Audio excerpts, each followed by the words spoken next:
Aydiki A.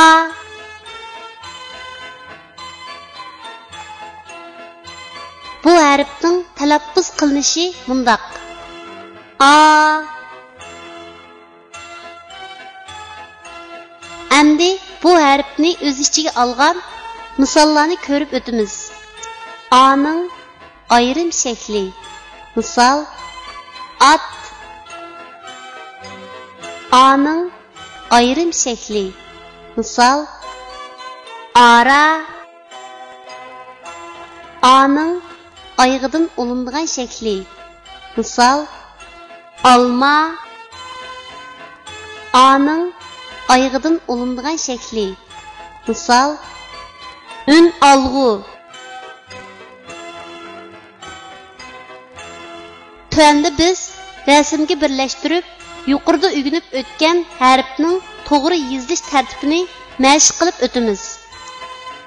At A harfining ayrim shaklining yozilish tartibi.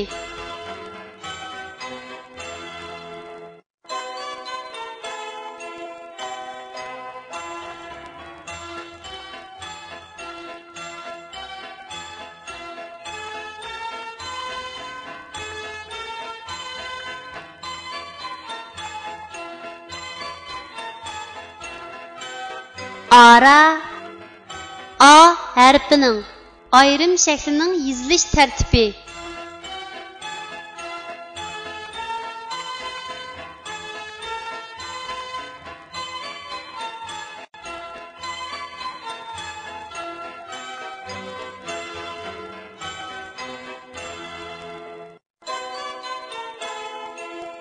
Alma A harfining ayg'idan olinib keldigan shaklning yozilish tartibi.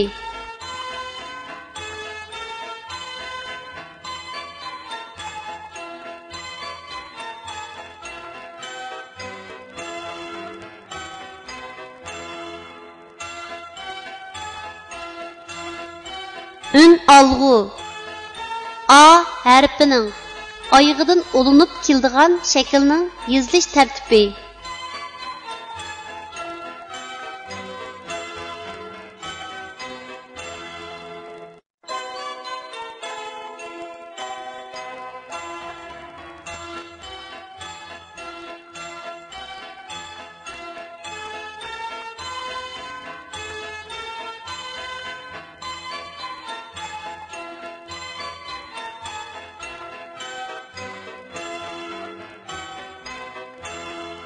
Ay bo'ldi kichik kiymam.